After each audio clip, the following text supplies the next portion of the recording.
My 60 follower Instagram account got viral with 1 million views on my 100th video just 3 months into my posting. Here's how I did it and here's what happened afterwards. But what does it actually mean to go viral? And why is it not what you think? Should you even try to go viral? Let's talk about it. My name is Mark, I'm trying to boost your knowledge here, and this is Marketing Right Side Up. To catch up with all the important social media and marketing news, updates, memes, and weekly stories, subscribe to my forever free weekly marketing newsletter in the description below or in the pinned comment. Right, so a bit of a context. 3 months ago, I've started from scratch my 3 social media accounts on Instagram, TikTok, and YouTube Shorts, and started posting at least 1 video a day, short form of course. A mix of my own created media and memes. Everything had to be at least marketing related, if not social media marketing related, but here and there it was more general internet news kind of thing, like with the Meta AI, the Adobe scandal, or the CrowdStrike global outage. And it took me exactly 3 months or 100 videos to go somewhat viral. 1 million views on a single video. And I'll tell you everything about it, but before that, what does it actually mean, viral? And why is it not what you think? Actually, why it might be even better for you to avoid going viral at all cost. Viral comes from the word virus, like infection. To be more exact, viral marketing describes the phenomenon where people actively assess and decide to spread media or content to others, such as word-of-mouth recommendations or sharing on social media. So auto spread. Like a good flu. Basically, viral content is any type of content that distributes itself. And there are layers to this. There's no specific number that constitutes a viral. If you have a 20 follower account, even having 10,000 views on a single reel means you went viral. Usually the more engaged followers you have, the higher number of views your viral hit will have. However, keep in mind there's a massive level of unpredictability to this. And no, your product video will not go viral. And if yes, only for the wrong reasons. Sure, there are business videos that did go viral, but not because of the product showcase. Usually because of the humor or absurdity of the video, which in most cases completely overshadows the product or offering you have there. Yes, you can have 20 million views on a funny real estate selling video, but don't expect to go ballistic in terms of sales. More often than not, the viral hit usually reflects on sales only marginally. As I said in my previous video, linked in the top right corner, the more content you push, the higher your chance to hit the jackpot is. Also, the more content you push out, the more you will grow if you do it right.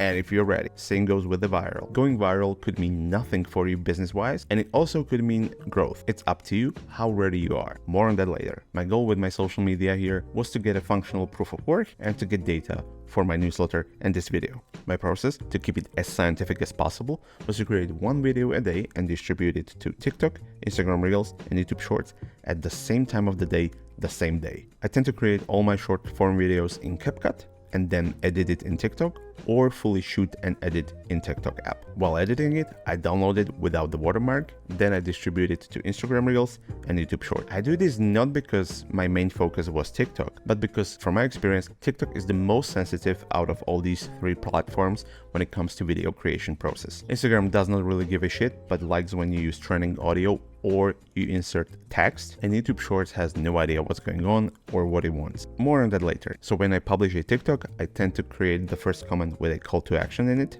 With Instagram Reels, I share it to my stories, and with YouTube Shorts, I don't give. Can you tell YouTube is actually my priority when it comes to all these platforms? Long form, not short form, but YouTube. And when I upload all 3 of these, I leave them be for hours. And so we get the data. So I've picked 3 of my 100 short form videos to show you the data on all 3 platforms with the same video, same method of creation, but vastly different results. First off, the YouTube success. This was only a couple weeks into my content creation, and on TikTok, it got 0 views because it was auto-flagged as a low effort or low quality content, and even appealing did not work. On Instagram, it got 63 views because I did not have that many followers that I could leverage on to boost it in the algorithm, and on YouTube it got 12,700 views.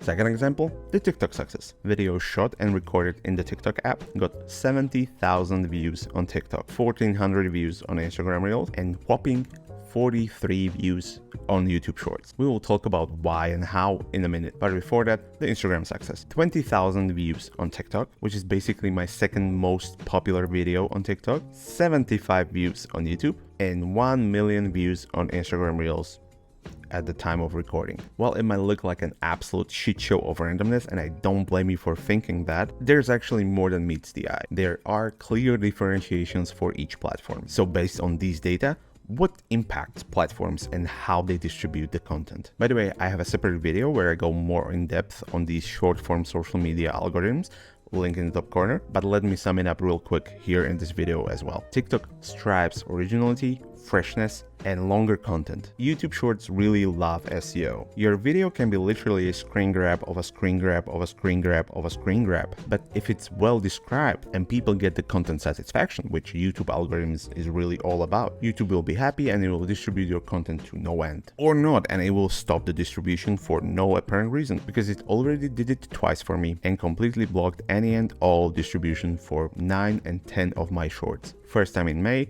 second time now in July. When it comes to Instagram, it craves shares and sends. It can be literally a 1-second beep with 1-second video loop and some random text on screen, and Instagram will boost you, as long as people watch at least 100% of it and share it with their friends. Low effort, deep fried, disgusting memes that are basically just GIFs with sound on, no issue here. TikTok would shoot you in your leg for such content, but the Tsuk gang pats your back. So what did I get from all these successes? On YouTube, shorts actually drive my subscribers the most. Over time, even if I don't post, my most successful shorts and longs on YouTube get hundreds and thousands of views even weeks and months after I posted them. On TikTok, nothing. My 134,000 all-time views resulted only in 50 followers. Well, 80, but 30 of them unfollowed. The halftime of a TikTok content is usually around 12 hours. After that, you will get nothing if people don't search for it or distribute it via friends. Instagram is kinda similar to TikTok here. I grew 70 new followers on top of my 60 existing ones,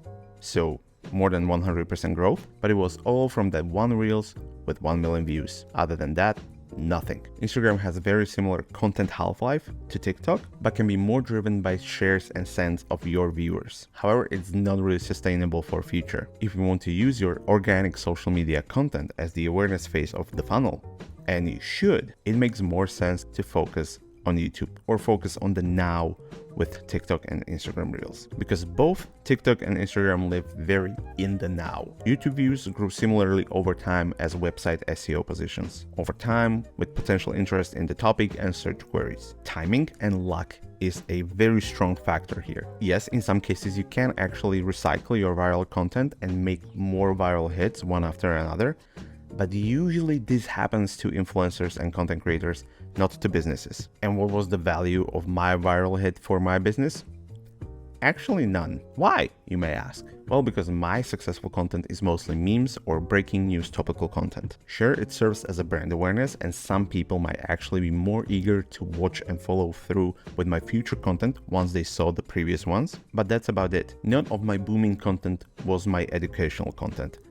Yet. So even all the followers that I gained from my memes and my viral hit mean not really anything to me, because they expect more memes like that. Not because they might be interested in marketing newsletter, marketing long-form educational content, or my consulting services. However, nothing is lost, because here comes the second part of my experiment that I want to document for you. In my future content, I want to showcase how to take the eyes and the reach of the top of the funnel meme content and convert some of them into actual leads and potential converted customers. It's possible and doable, but you have to be ready. And that could be a topic for another video. So if you'd like to boost your sales and business on Instagram, hit that like, subscribe, and noti bell for future videos. And if you are more interested in 15 questions and answers about Instagram growth, ranging from quite beginner level to fairly intermediate and advanced, watch my previous video here. I wish you all a bountiful week, and thanks for watching.